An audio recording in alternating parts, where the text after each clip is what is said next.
the activism was a bit of this, at the time, for me, a bit of a radical sort of weird idea to take a year off to do activism. And I think I really had to explain to myself, I don't need to be working. I don't need to have a job. I can be self-directed and be a contributing member of society. In fact, contributing to something that I think is so urgent. Outdoors people have a huge stake in a safe planet, and we need it to do what we love.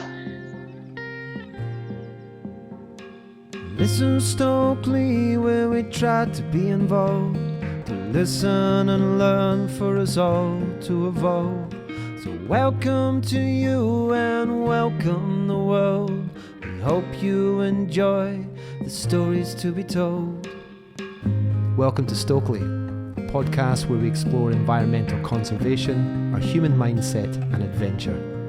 Each week we invite you into conversation with people from all walks of life, people who truly inspire us and set about contributing to a greater place for us all to call home.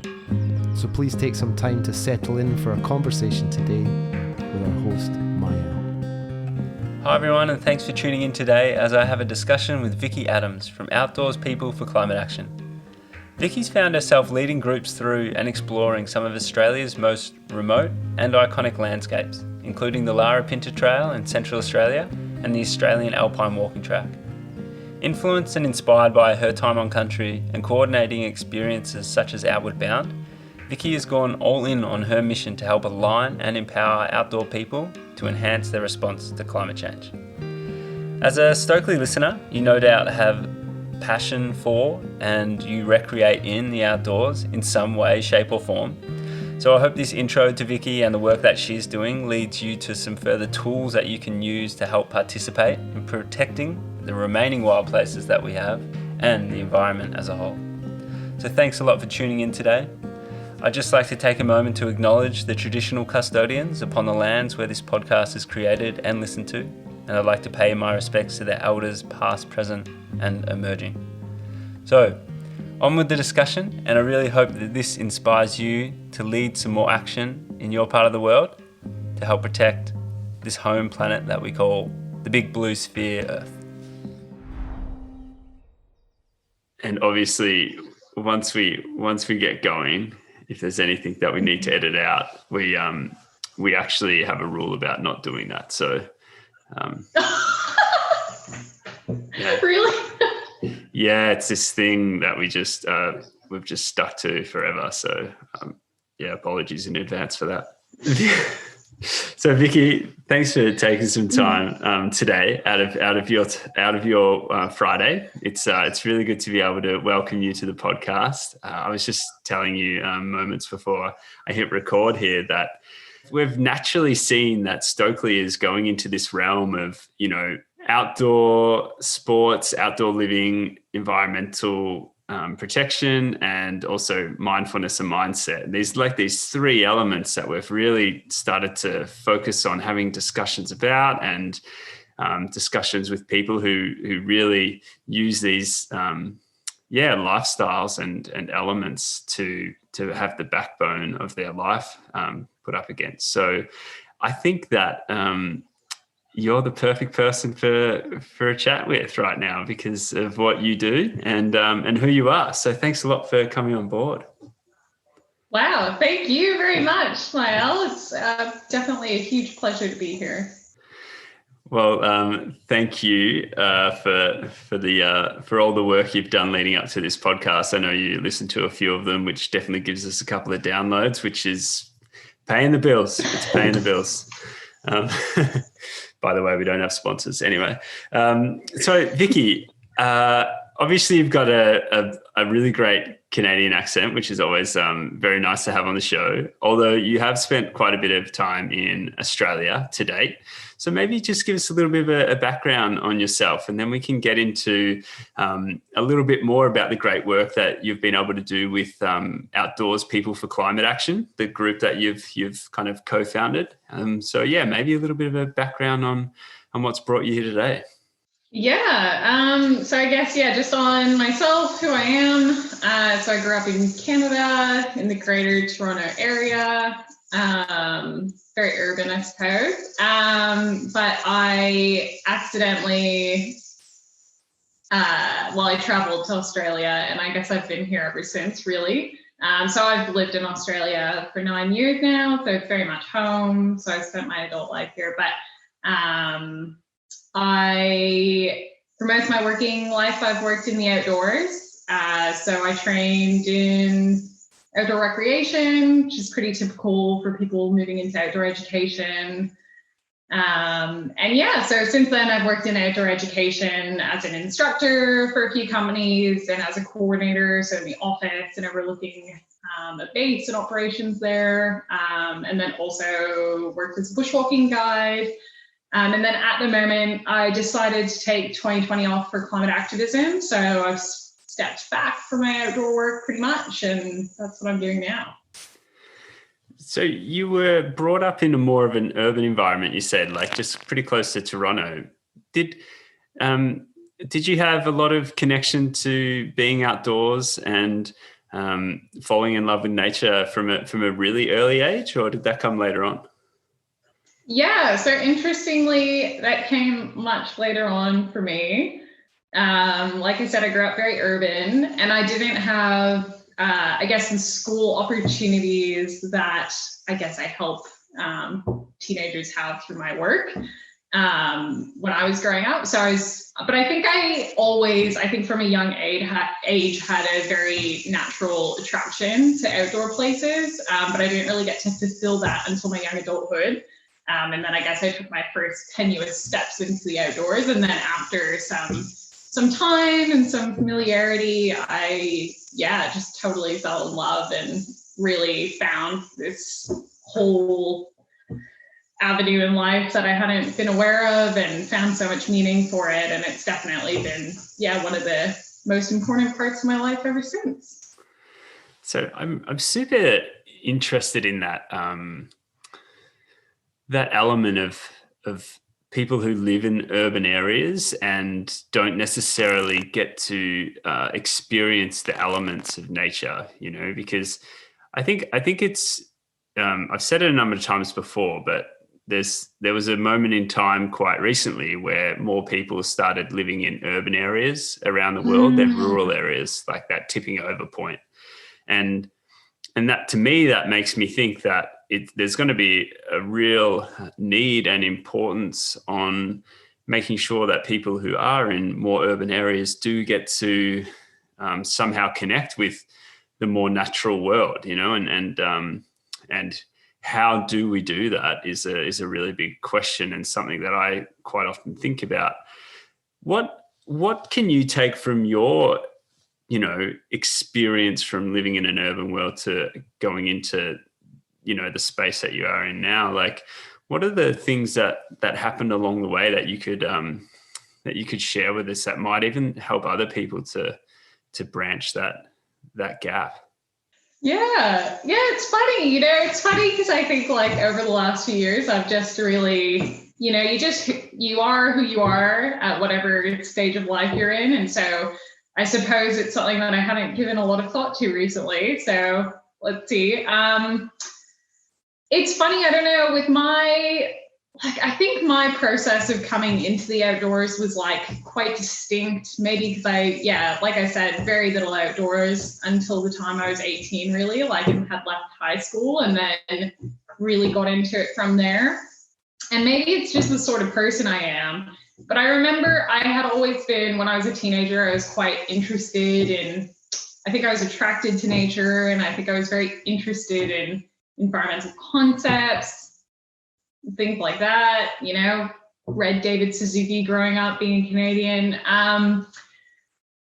And so I think I had like a lot of expectations for the outdoors before I got into it, actually. And it's funny because I think maybe I had, how things are very, I don't know, quite profound when you're a teenager. You stumble upon bits of information and they can be really attractive because it's such a formative part of your life. And I think I had read about this thing about people, connecting to nature, and it sounded like an attractive concept to me. And I think when I first started going into the outdoors, this might sound so funny, but I think I was almost like, where is this nature connection that people are talking about? Like, I don't get it. Like, I can't, Like I'm not having any spiritual awakening here. What's going on?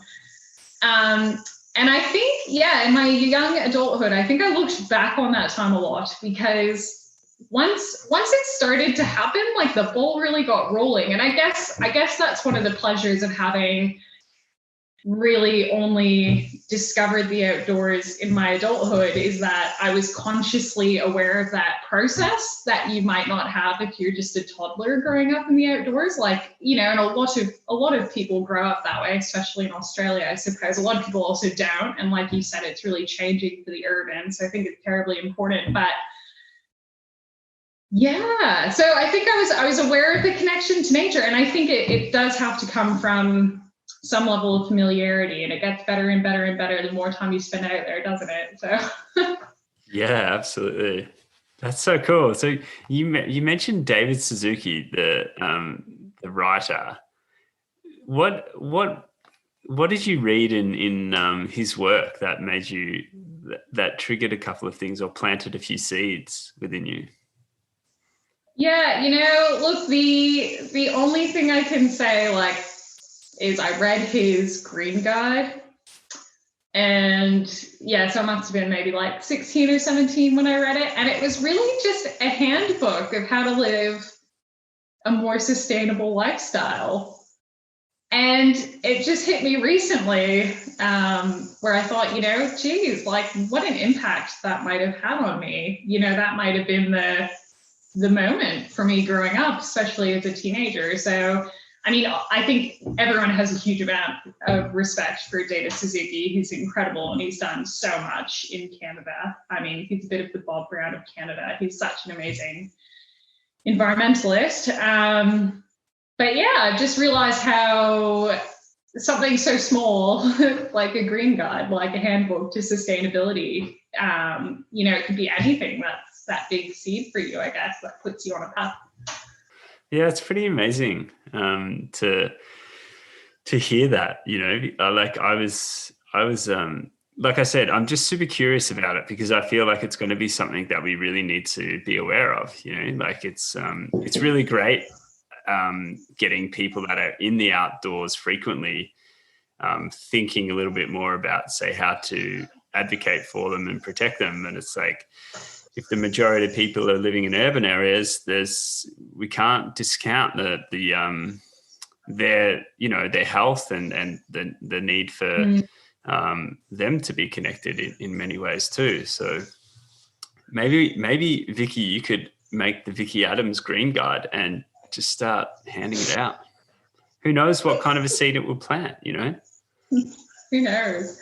But this topic is terribly relevant, I think, as well for the outdoor education industry, which I am, very proud to have been a part of. And I have so much respect for the industry, I guess. And I think moving forward in a more urban world, and I think the outdoor education industry and many schools are waking up to the idea that teenagers, children, people are having less and less time in nature, and it is essential. I think we're learning more and more through science about how so many aspects of nature are actually so good for our mental and our physical health. And so I think outdoor education and actually having things in place to get urban living people into nature, super important. Yeah.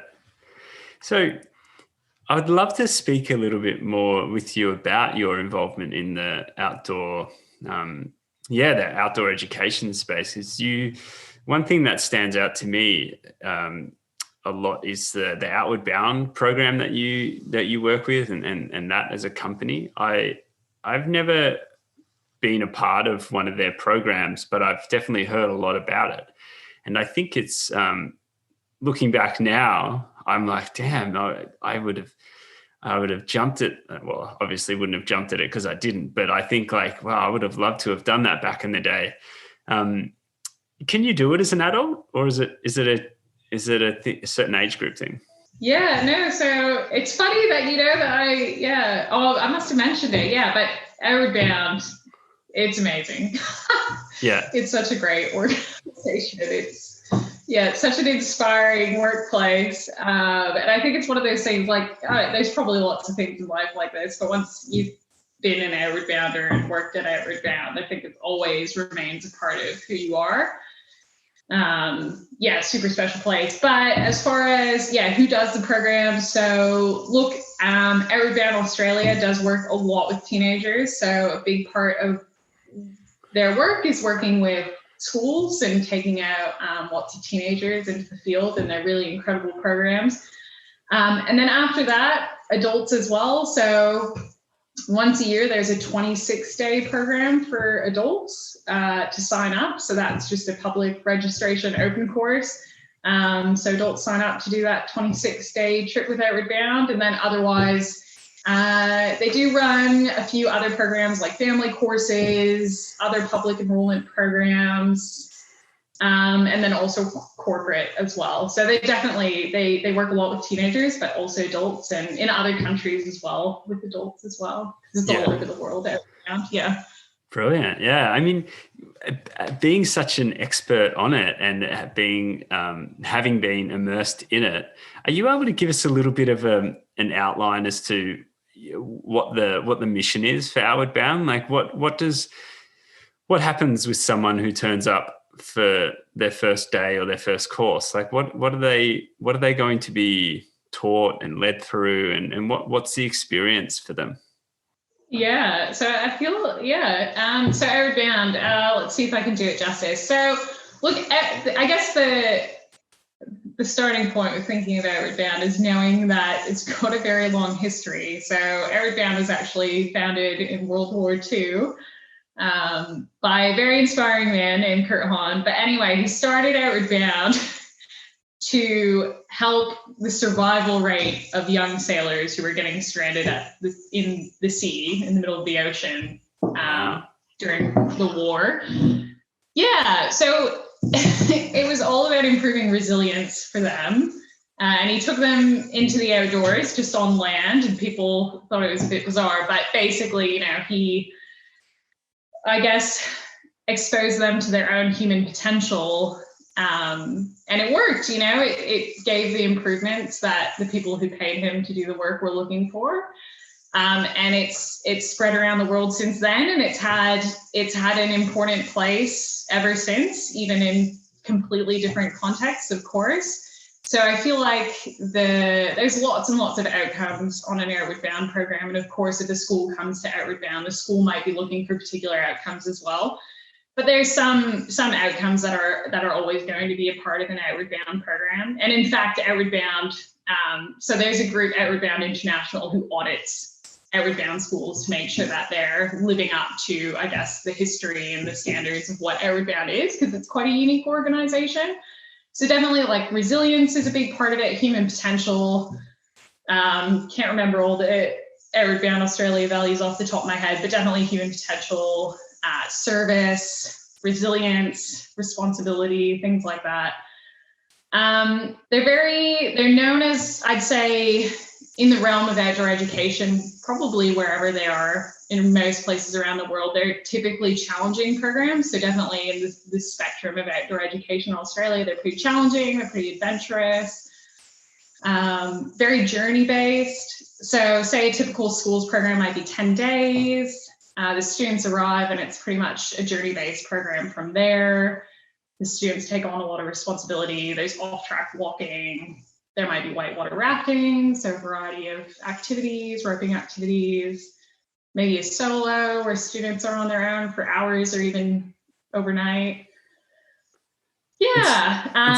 So in a 10-day program, you've got how many kids would you have in a So up to 18. Up to 18. Up to 18 for a schools program, but 12 would probably be typical for a public program. Yeah. Okay, and then you've got a bunch of leaders, and you're taking these kids through really challenging tasks in the outdoors to then peel back the layers that might be covering up what they're really capable of, or what they haven't experienced before. So I suppose there's a lot of aspects to the programs that participants are going to get things out of. And so definitely, yeah, one aspect is challenge, and they're going to see a lot about their own potential through that challenge. But I guess there's other aspects as well, of course. So there's a really big focus with Outward Bound programs and also throughout outdoor education in Australia on facilitation. So facilitation skills with the instructors. So, it's not just taking the students out for a super challenging trip. There's a lot more to the programs as well. So there's a lot of, there's also social challenges with the students interacting with a group of people their age for 10 days. That has tons of, social learning, how to interact with people, how to manage your emotions. But yeah, also facilitated discussions, facilitated challenges, activities targeted at certain areas and outcomes. So yeah, there's a whole spectrum of stuff and then also the students are immersed in nature the entire time. So that comes with its own benefits. And of course, when students go home, I guess the cool thing with outdoor education is a lot of participants can learn hard skills in the outdoors, things that are directly transferable to their own lives. If they learn camping skills, for example, they can take that home and then they can camp later in life as well from what they've learned. And yeah, so there's a whole set of aspects, I suppose, of growth and development. Yeah. So what do you get out of it as a leader, watching these people go through challenging times whilst you're sitting back there nice and cozy and warm with a fire? How do you, which I'm sure it doesn't happen that way all the time, but what is it that you get out of it as a leader? Because it must be, you must have to, like you say, facilitate a lot of challenging situations in a different light, Yeah. Look, it was incredible as an instructor. I love that work. I talked about this in the past because I haven't worked at Outward Bound for a couple of years. And since then I was guiding, so with paid clients. But yeah, looking back at my experiences with Outward Bound, very peak experiences working with participants. Like I often miss it because it was just so wonderful. And I mean, it's like not all wonderful every minute you're out there, a lot of the time it's, drudgery or whatever. But oh man, when it's profound, it's so profound. And I mean, so I guess a lot of the warm, fuzzy feelings do come from debriefs throughout the program, and especially at the end of the program where students or participants or adult participants are reflecting about what they feel like they've gained from the trip, what they feel like they've learned about themselves, what they feel like they want to take home from the experience. And man, that stuff just lasts with you forever. And I guess like Outward Bound, for example, can be a challenging place to work, but everyone worked there and everyone does work there because it's just totally inspiring and you just get absolutely hooked, I think, from seeing those sorts of rewards that people are living. And it's just something so great about being out there. It's hard to describe, I reckon, but it's pretty profound. And like, for example, as well, I guess just to put in perspective, like Outward Bound programs are so impactful that some of the clients of Outward Bound, it's pretty amazing that they're entrusted. Outward Bound instructors are entrusted to take people out into the outdoors. So, for example, one of the programs that Outward Bound runs is called Women's Leadership, and basically it's just funded by the Department of Foreign Affairs and Trade. And so it's women from the Pacific who come to Australia on scholarships to study, and they're studying all sorts of incredible stuff like medicine and law and all sorts of amazing things that they're going to take home to the Pacific. But they come on an Outward Bound program and they spend a couple of days in the bush and they get all of these incredible learnings out of it. And it's not, it's not the instructor just teaching the participants, right? It's a shared journey and it's the participants bringing everything that they're bringing to the table. But yeah, so they can be super profound. And I use that as an example, just that it's such a transferable sort of program. I don't know. So you can take anyone on an aerobic band program. They're pretty amazing. Yeah. No, I mean, like I find it super fascinating, and I think it's just something that I guess is in such a short period of time, because you're exposed to the program in quite an extreme way, or quite an intense way. It cuts through a lot of the junk pretty quickly, and you can, like say, get to some pretty profound shifts and changes, and maybe even a transformation or two, which is no, I just really wanted to hear what it was like from your point of view, because like you said, a job like that must have some really incredible effects on you as a person, and most likely leads you towards the kind of work that you're doing now a little bit, I would think. Anyway, correct me if I'm wrong, of course. No, absolutely. Yeah. But Vicki, but I would really love to hear about your experience about being from Canada and coming over here at a really kind of pivotal age in someone's development.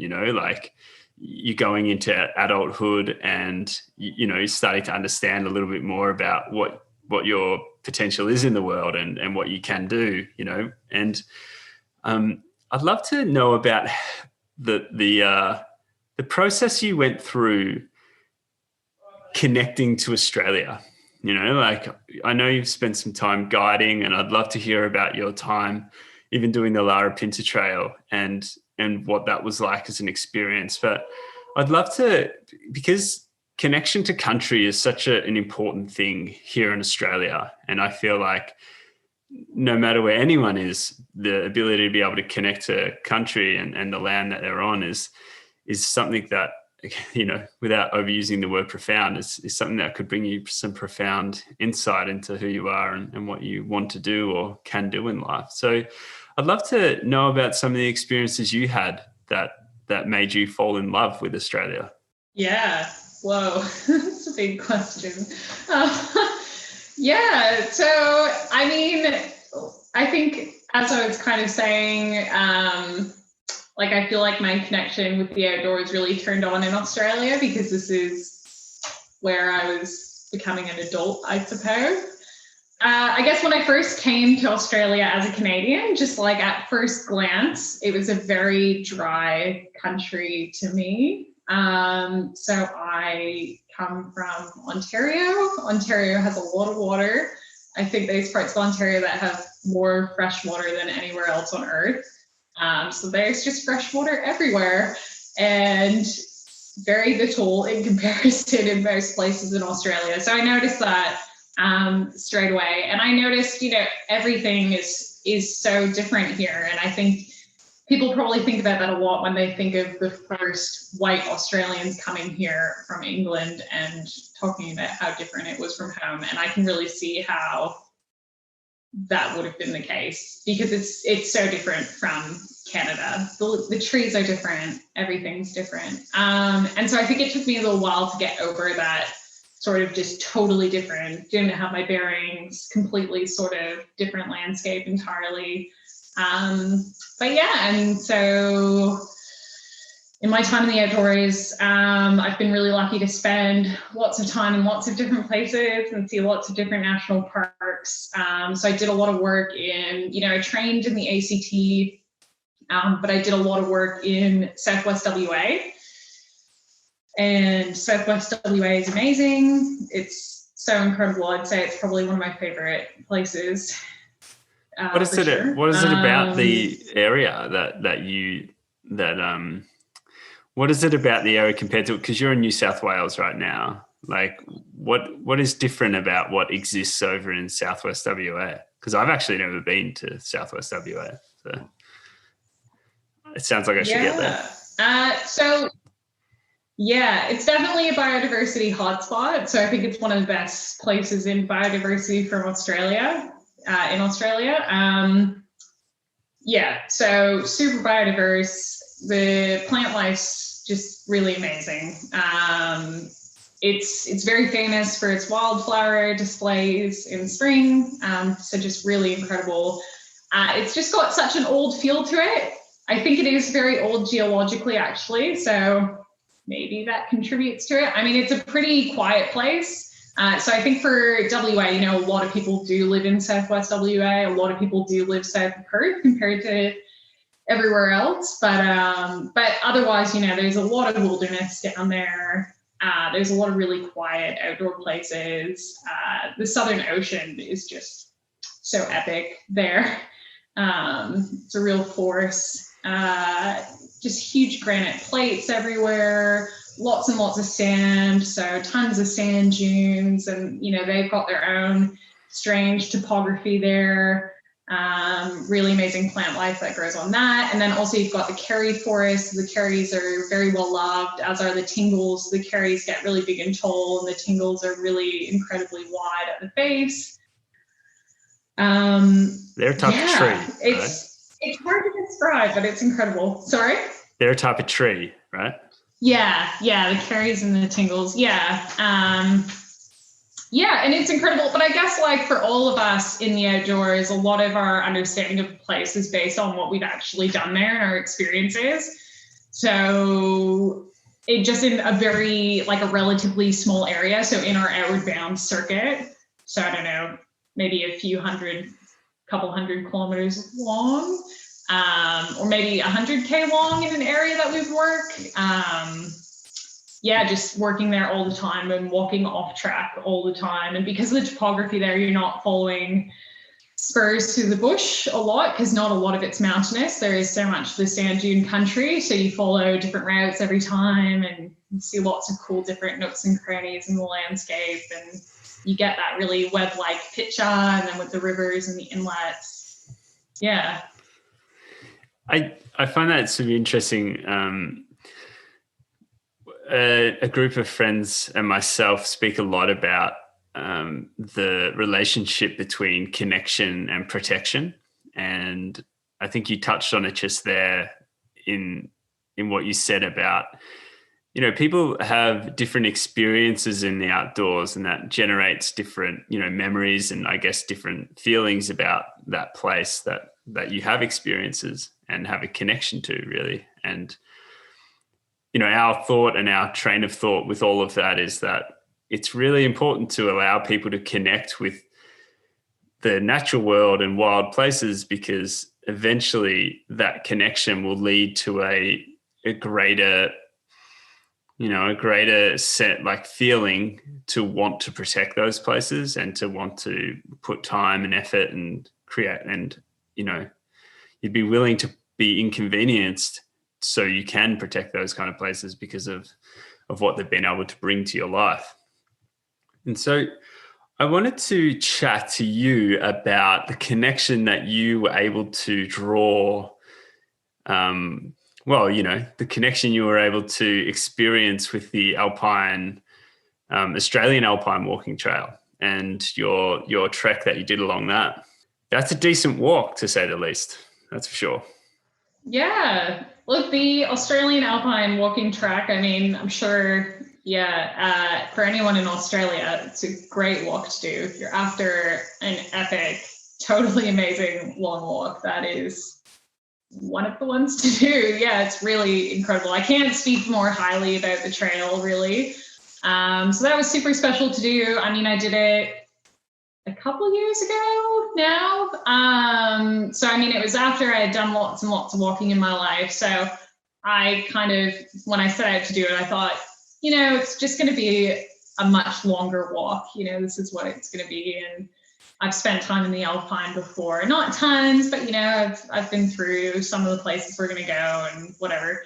But yeah, it was really amazing on its own. I guess just the reality is being out. So we were out for 47 days. So I did it with my partner, 47 days. And then, so the track's 650 kilometers, but there's tons of side tracks. So we did 770K over the 47 days. And so I guess just being outside for that long was super incredible. That was really nice. That was an amazing experience to have. I don't know when I'll get a chance to do that again, but that was amazing.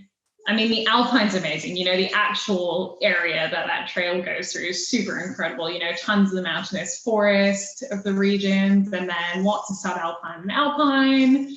It's just really amazing. It's very hodgepodge trail, so it's very much it's not like the Bibbulmun. It's not a man-made track the whole way with signs the whole way. It's more of a route. So there's lots of four-wheel drive tracks. There's service trails. There's trails that there's not really a track. It's more just of a route. And then some trails as well. So it's a real mix. But yeah, it was incredible. And, like you were saying, I think connection is a huge factor in people's wishes to protect places. And definitely with this fire season, of course, I think everyone who's connected to all the places that were impacted really felt the pain as such severe fires tore through them. And certainly lots of parts of the Alps track experienced that. Yeah. So throughout that, did you do, I assume, did you just kind of bivvy along the way, or were you carrying a tent and you used the tent the whole way along and just did food drops? How did it work logistically for you both? Yeah, so it's a very interesting logistical track because I'd say it's probably, like, in the scheme of logistics, it's probably quite hard, just in that you're going out for a while. Like, if you do it quickly, you can do the track in 30 days if you're super fit. But otherwise, a lot of people are doing it close to what we did, 6 weeks on the trail. And so that's a lot of food, right? So, we were eating, I guess, on the higher spectrum, a kilo of dried food. And so there's pretty much nowhere to buy food the entire way. So it's all got to be stashed. So for us, that was like more than 100 kilos of dried food.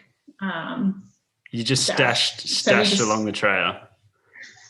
Yeah, so we had 5 stash points. So, like everyone it's not a super heavily walked trail. Like, I think if I were to guess, maybe like tops, maybe 10 parties would walk it a year, I think, end to end. And you get a sense of who they are from looking in the log books. So, you know who's ahead of you, of course, but you can look at people from previous years as well, some of the more remote log books where people aren't just dropping in. And you see the other people's stashes as well. And so everyone just uses the same guidebook by John Chapman. And so there's 5 easy stash points. So we just used those stash points. We just had like 20-liter mayo buckets from fish and chip shops that we just filled up with food and left out there. Yeah. Mayo, you're referring to mayonnaise, I assume. Yeah. It's a bit of Australian coming out in you right there. So that sounds like such an epic. So you how long did it take for you to do all those food drops and then get to the end of the trail and start the mission? Yeah, so that's a good question. Like, it was only 3 days or so to drive through all the mountains and get to the other side. And then we left our car with someone who we found on the internet. And that was really lovely of that person who then dropped us off at the trail. And then we walked it.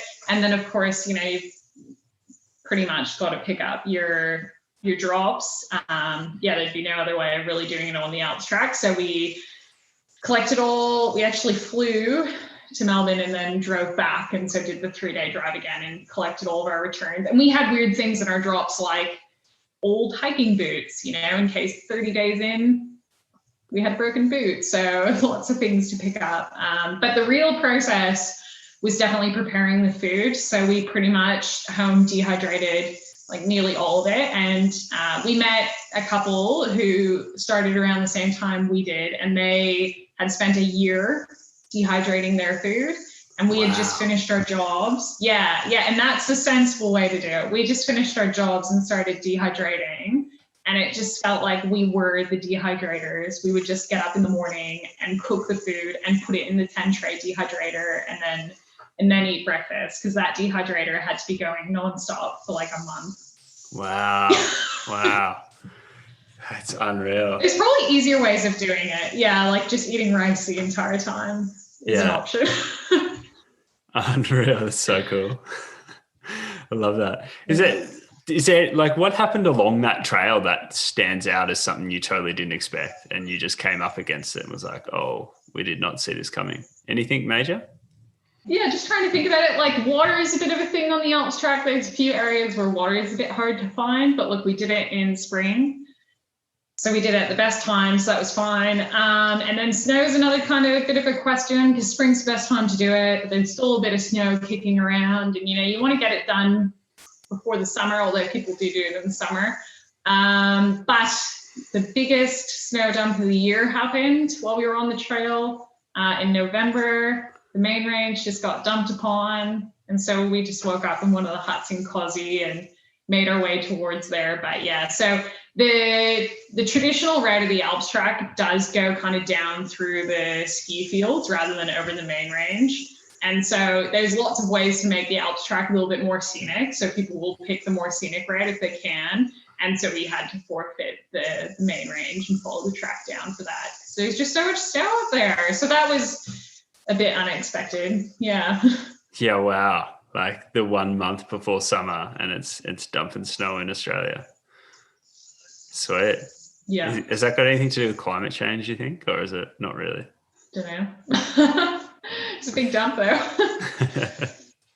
So do you think like the decision to take on an adventure like that, was that a decision that was more challenging to make than the decision to forego your work and dedicate your time to what you're doing now with Outdoor People for Climate Action? Yeah, no, I think the Alps track's just this weird thing where, like in our situation, we knew that we had the fitness, we had the skills, we had all the gear, we had everything we needed to do the Alps track. We had a few friends who had done it. So it was just a bit of a whim thinking, yeah, we should do the Alps track. That'd be a great idea. And then, and definitely like, there were aspects of it that might've been a hard challenge. Like I was having a lot of drama with my sacroiliac joint at the time. And so that was probably the biggest drama going into it and a bit of fear that was going to be problematic with the pack weight of the Alps track. But it's one of those things where once you start dehydrating that food, you just feel like you're stuck with it. Hey, so, it's not even a decision anymore. You're just going out there. So yeah, it just came naturally, I guess, once you think you're doing it, you're doing it. But yeah, and so I feel like it was, I don't know. And I guess you think about what is your social circle doing, right? And so my social circle was going out and doing big hikes, and we had a few friends who'd done it. So it was like quite a natural thing to do.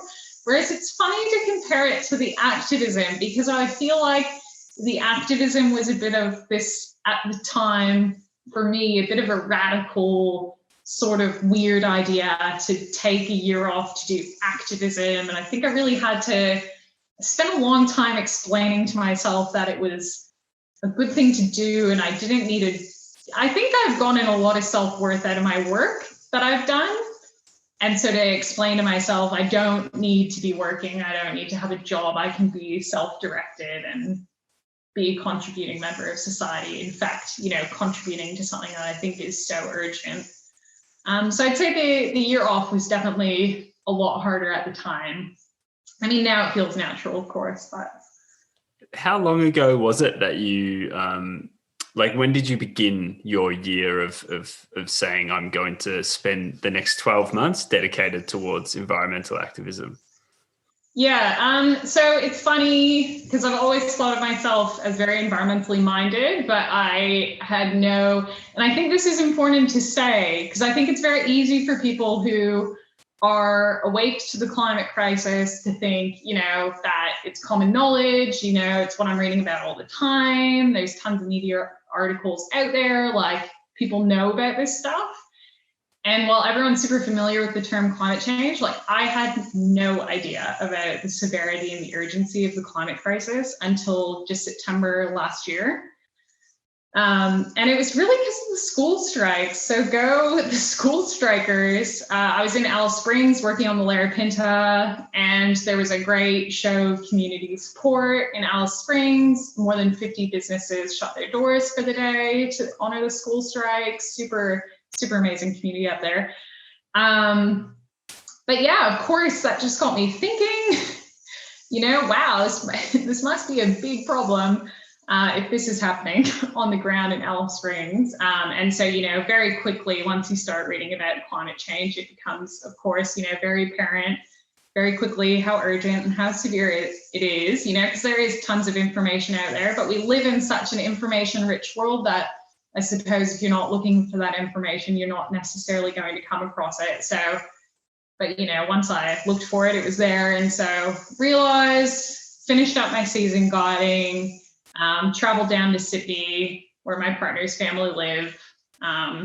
We didn't really know what we were going to do next. Like, it's pretty common with outdoor workers to finish a season and then just see what happens. And then in Sydney, I was able to just start getting engaged in the climate movement from an events perspective. So I just tried to go to as many events as possible to try and really get my head around a lot of the different groups who are active. And so I did that. And then I guess being exposed to that, I just thought, there's so much work to be done. Like, there's no end to how much you can contribute to this issue. And it is so urgent and severe that I thought, okay, well, I won't look for work. 2020, I will take off for climate activism. And then it's quite funny for me. I guess coming into 2020, it's a terrible time to work in the outdoors anyway. I guess following on from the fires, but definitely with COVID-19, a lot of canceled work. So it's worked out well for me to pick a year of all years. But anyway. I would love to hear a little bit more about these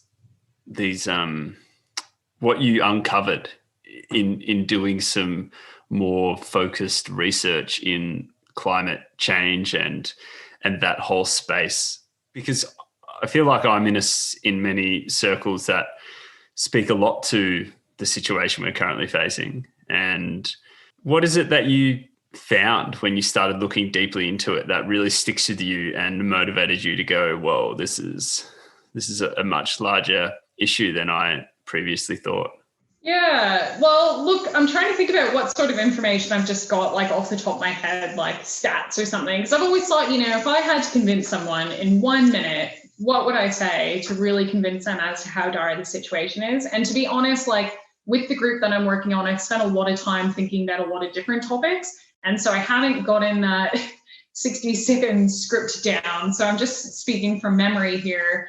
I think I just read a few powerful articles that were obviously, like one, I think, for example, was written by a climate scientist, and it was her speaking from the heart and talking about how painful the reality was for her, but, throwing in a bunch of horrible facts, right? And I think things like that really stuck with me. So kudos to the people who've been able to put that sort of stuff on paper or online, I suppose, because I do think they're super impactful. But I think for me, like, just off the top of my head, that definitely stuck with me is that coral reefs will be virtually non-existent at 2 degrees Celsius. And we're forecast to be at least, like 3 degrees Celsius with current policy projections. And so, you don't have to be a rocket scientist to know that something is terribly wrong if coral reefs are going to cease to exist on this planet. So I think that one is a good example. And what you mean by that is if we see an increase in the global temperature of 3 degrees, then, well, coral reefs can't exist. If we see a global increase of 2 degrees in total, they won't be able to survive in those environments. That's just to clarify. Yeah. So clarifying around the language, absolutely spot on. And like for listeners, we're something a bit above 1 degree Celsius warming already from pre-industrial times, and the Paris Agreement should be aiming for 1.5 degrees Celsius above pre-industrial times. The cutoff for the Paris is, well below 2 degrees. Like 2 degrees is often treated as quite a threshold by politicians and by the general public about that's some scary climate reality stuff happening there. And then, 3 degrees above pre-industrial times is some of the more generous kind of estimates given as to where we're headed at the moment. So tell me what you're doing then. What is taking a year off for climate activism? Like, you're doing this off your own back, and I assume you didn't turn up to an office that had a number of tasks laid out for you week to week to week. So what are you doing, day to day? And also what are you doing with Outdoors People for Climate Action, the group that you've helped found or be a part of? Look, so I guess when I started, when any climate activist is kind of getting into the climate movement, there's tons and tons and tons and tons you can do. So you've got a lot to choose from. And so when I was taking a year for climate activism, I didn't know what it would look like. But there were lots of exciting things happening, and there's all sorts of campaigns to get involved in. I was quite attracted to 350.org's Cuddle Ties campaign. There's so many different avenues that are, having a huge impact and are super promising and are super important. But then I didn't really quite know exactly what it was going to look like. In the early days, I was just going to as many events as possible, and that was keeping me busy, and I was contributing in that way. Everyone from Extinction Rebellion to the school strikers and whoever, the environmental groups. But then I suppose Outdoors People for Climate Action maybe very originally started as a bit of an accident. I don't know. I think many people probably share this experience, coming aware of the climate and ecological crisis, of just feeling really overwhelmed by the reality of it and wondering, how are my friends not talking about this? How am I not talking about this with my family? How come everyone's not talking about this? I'm feeling like I'm on a bit of a different planet here. This is a really scary reality. So I think I wanted a way to reach out to my friends that perhaps was a bit quicker and more efficient than, calling everyone. And so I made a video, like a short video, kind of trying to say a bit about how bad it is and what needs to happen, and that, the climate movement is essentially a way that we can address this as people, right? And so anyway, I put that out there, and then at some point it was a very outdoors focused thing, and then I guess the vision for the group kind of started, and then that resulted in, so I started Outdoors People for Climate Action in March. And ever since then, I've been very committed to the group. And so now, of course, it's not just me. So we've got our volunteer team. So there's about 6 of us on our volunteer team, and all the members and the community of the group now, of course. But definitely for me, I'm very committed to the group. And so that's turned out to be my whole avenue of how I contribute to the climate movement now, because I'm very committed to the group. And so I work 4.5 days on the group. So that's my schedule. So basically I'm just doing work through Outdoors People Climate Action as a daily grind. But lots of fun. Have you had some, what keeps you going? Have you had some really good, well, I assume starting something like this, you're going to have small wins and also things that make you maybe think twice about what you're doing. But how have you been managing those ebbs and flows? So I think a lot of it's just, putting your head down and just doing it, right? And how much can Outdoors People relate to that with running or paddling or hiking? It's just one foot in front of the other, just keep going. And so there's definitely an element of that. For me, especially, obviously, we've been living in the reality for COVID for quite some time now. And so Outdoors People for Climate Action was very much born in the new normal. And also it's an Australia-wide group. So we are very online at the moment, and that works well being Australia-wide and obviously with COVID. But the reality of working on a computer is you can't always see the exact results of your work as you can when you work in outdoor education.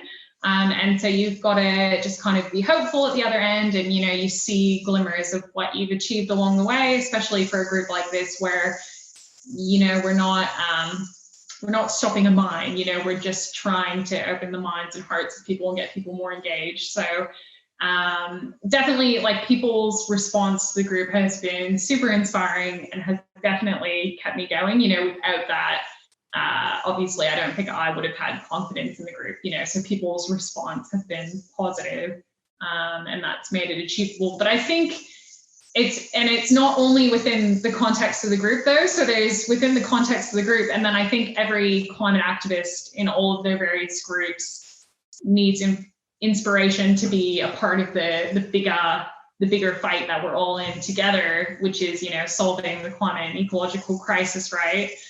And I think I get endless inspiration from everything that thousands of people are doing. It's crazy. It's just every day there's another person who's spoken out about the climate crisis, or a new campaign that's been started, or a new group who's been formed, or another person who's awoke to the issue. And so it's very inspiring. So I think that keeps me going.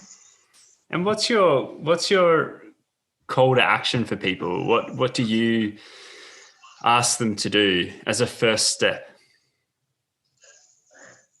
Yeah, so I guess Outdoors People for Climate Action is for outdoor enthusiasts and outdoor workers. And so the group exists to be a part of the wider climate movement, but it also exists to mobilize and engage and represent our unique group of people, which are Outdoors People in Australia. And so we do ask people to join the group, to become a member as a starting point. And so that's just on our website at outdoorspeople.org. But otherwise, the first thing we're trying to do when we're engaging people is really engage them about the issue, and to continue to highlight, like every group, the urgency and the severity of the issue, but to make it really relatable and relevant to us, because it's terribly relatable and relevant to us. Outdoors People have a huge stake in a safe climate, and we need it to do what we love. And so after that, though, and asking people to become a member, we promote every type of climate action, really. So we're just trying to promote being as active in the climate movement as possible. And so we're a bit of a group within that, but we also promote other groups, other campaigns, other actions, just anything to make a difference. Yeah. Yeah. I really love the focus and the angle that you've taken for this. Myself and a group of people are working on a very similar group and concept and foundation for trail runners specifically.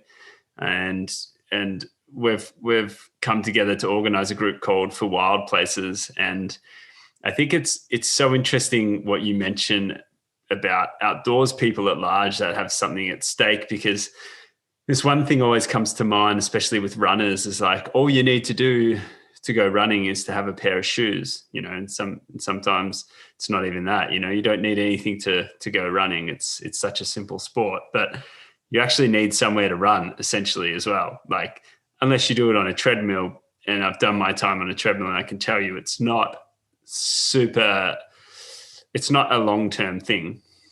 If anyone does find a long-term thing, kudos to you. Yeah, that's inspiring in itself, but we need these places to recreate. We need these places to do what we love so much, and I find it so interesting, especially with Outdoors People.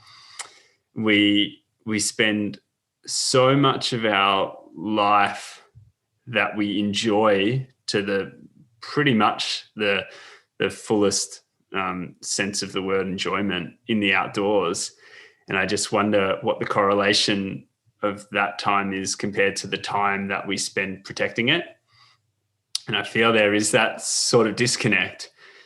What is it that you like identified as the reason for that? Like why is it not as natural to protect the outdoors and wild places as it is to go and be a part of them and enjoy them? Wow. Sorry, I'm throwing some big that's ones. such a profound question. I think that's super important to ask. Yeah. So totally, like right now I'm really speaking anecdotally, and hopefully, after this group's been going for a year, maybe we'll have some hard data on that question. But anecdotally, like I've asked myself that question for sure. And I've asked it in, I think the outdoor community in Australia is very united. We're a group of people who all value the same thing. We've got connections throughout, but definitely I feel like I have a more in-depth kind of experience with the outdoor education background. And I've asked myself that about, all the people I know who work in outdoor education and love the outdoors and spend so much time in the outdoors. And I've thought about, I think there's cultural reasons. I think we're living in the same paradigm that everyone else is in our society. We're exposed to all the same cultural stuff that makes us think the way we do. And I suppose it does kind of come from our culture, in that we do value, as a culture, we value what we receive. We don't always worry about the future. So I think all of those things are at play, even for people who can be very enlightened in some ways, because I really do think of the outdoor community as a really enlightened group of people in many ways. I think outdoors people are generally really incredible people. I think, when we go into the outdoors, hey, we can leave our backpacks and stuff because we know they won't be bothered in most places because there's values in the outdoors. We share a lot of similar values. We value the things that really matter. We really value nature. We do have a concern for nature. But yeah, there is a question of, why are we not necessarily at the forefront of conservation as a group of people right now? I think there's, a lot of reasons, but I think there's a few little reasons that I've kind of toyed with. I think sometimes when we spend lots of time in wild places, we can be away from the news, for one example. So I think a lot of my friends, spend lots of time in the outdoors, don't necessarily spend a ton of time on their phone, don't necessarily get the morning news emailed to their email. And so I feel like sometimes we can miss a bit of world news, and so we can miss that news cycle of news outlets trying to, telling us about the Antarctic or whatever. So I think that's definitely at play. I think also we, as outdoors people, sometimes we can live in the abundance of nature. We can be going to these really incredible, really wild places, like, deep in the Alpine, deep in Tasmania, and we can see nature in all of its glory, and we get to appreciate that. And we're not necessarily starved of biodiversity in the center of a city all the time. And so maybe we kind of see ecology through rose-colored glasses at times as well. We expose ourselves to some of the best parts of nature and not the problems.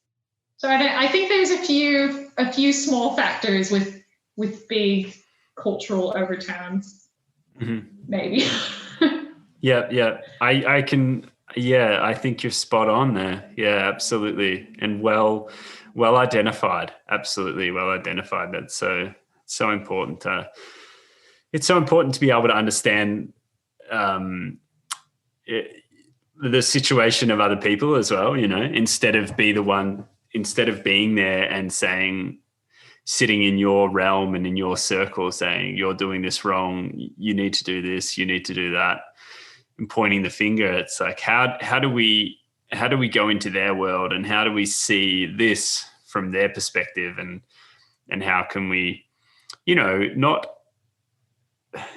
not influence them in a way that they need to change, but influence them in a way that they need to change. Like how do we create a motivation to do something different, which ultimately will benefit not just them but everyone, and not just everyone but everything, like be it flora, fauna, and everything on this big blue sphere.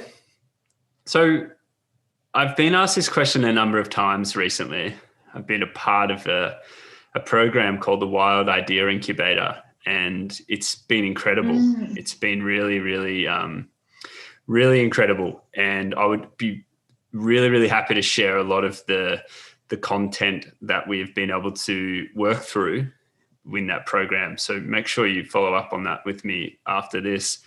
And one of the questions that a gentleman asks a lot is, where are you going to be in 5 years? And not in the sense of like you need to have it planned, but how are you creating what you want to see in 5 years' time now? Like what is the part of your work that you're doing right now where you are living 5 years in the future and making it happen already? So what is it that you're doing right now for 5 years' time? Yeah, wow. Huge question. I guess for the Outdoors People for Climate Action group, there is so much scope about what we could be doing. And I think the really cool thing about the group is I think there was a lot of space for this group to grow into. And I think that's very relevant to the scope that I'm talking about where we could go. And definitely in the future, we could be engaging a lot more with businesses. We could also be engaging with the outdoor sector, working with peak bodies, running events, really, I guess, grabbing onto those things that make this group what it is. So of course, as a group, we're not here to reinvent the wheel. We're very much throwing people towards other groups who are doing all sorts of things in the cool things in the climate movement, like Stop It Danny or whoever. But there's things that we can offer in particular to the outdoor community. So definitely events that are targeted around, what are the issues that we actually really care about? How are climate impacts really playing out in the outdoors? Can we hear from various experts speak on this topic and really get fired up about it and understand what's going on? So there's all of these really exciting things that we definitely want to grow into in 5 years. And how are we living it now? Well, I think in this first 6 months, and I suppose moving into a year now, so I think we've been going for about 7 months, it's very much, I guess, about laying out the foundations and kind of growing into the space so we have the capacity to do these things. And I think that's the thing about a grassroots group is we're not a paid entity. We don't have any funding right now. We're all volunteer run, totally passion driven. And I think a lot of outdoors people can really resonate with that. And it's a little bit like having participants on a trip, or a trip in general is we're only going to be able to achieve what our community can achieve, and we are our community. And so I think what we're working on right now is engaging with our outdoor community and drawing people in and talking about how these issues are related and talking about how important climate action is for us as outdoors people. And then if we keep growing our community, we can grow our capacity and we can have enough people that we can start taking on all sorts of new cool projects. And I think that what we could do in the future is really quite endless. So yeah, excited to move in there. Yeah, excellent. I 100% support your mission in that. So like I did mention before, make sure we connect on that a little bit further, because there's definitely some ideas to be able to share with you on that. But yeah, and of course, I'm really thankful for you to give us your time today so we can use the platform that Stokely has to be able to start spreading this the good word about the good work, because it's gonna really be something that everyone has to look into at some stage in the next, in the next 5 years, but definitely in the next 20 years if we keep going the way we're going. So, but hopefully we address it a lot sooner than that. Yeah. So I just want to say thanks again, Vic, because it's been great to chat to you. It's been great to hear about what led you towards the work that you're doing now, and how have you got an end date for this year that you're taking for climate activism, or are you hoping that you can just continue on for another few years to come? Yeah. Oh, well, that's a good question. So it was a year in my mind. It was this year. I don't think it's going to be a year anymore. I'm super fired up about it. And I guess that's one of the take homes about the climate crisis, though. Like, we are living history right now. In 30 years, people are going to be wondering what was happening in 2020 when the climate movement's really kicking off. Are we going to push it over the line? Are we going to limit global temperature increase to a safe number? Because it's happening right now. Like, right now is the time. And so I think in that context, I will probably continue. I don't want to lock myself in here, but as long as my savings can allow me, and because we've only got a number of years, as they say. So now's the time to get busy, and I can work in the outdoors once it's nice and safe and sound from climate impacts. Yeah. That's brilliant, mate. Yeah. I hope you never go back to that other job. It sounds, I mean, guiding people in beautiful areas sounds far less important than saving the world. So thanks so much for having me. Yeah, it was a really wonderful conversation. Really great to chat. It was absolutely a pleasure. And definitely for anyone listening, we would really love you to come on board Outdoors People for Climate Action. So please visit the website at outdoorspeople.org. Please become a member and please get involved.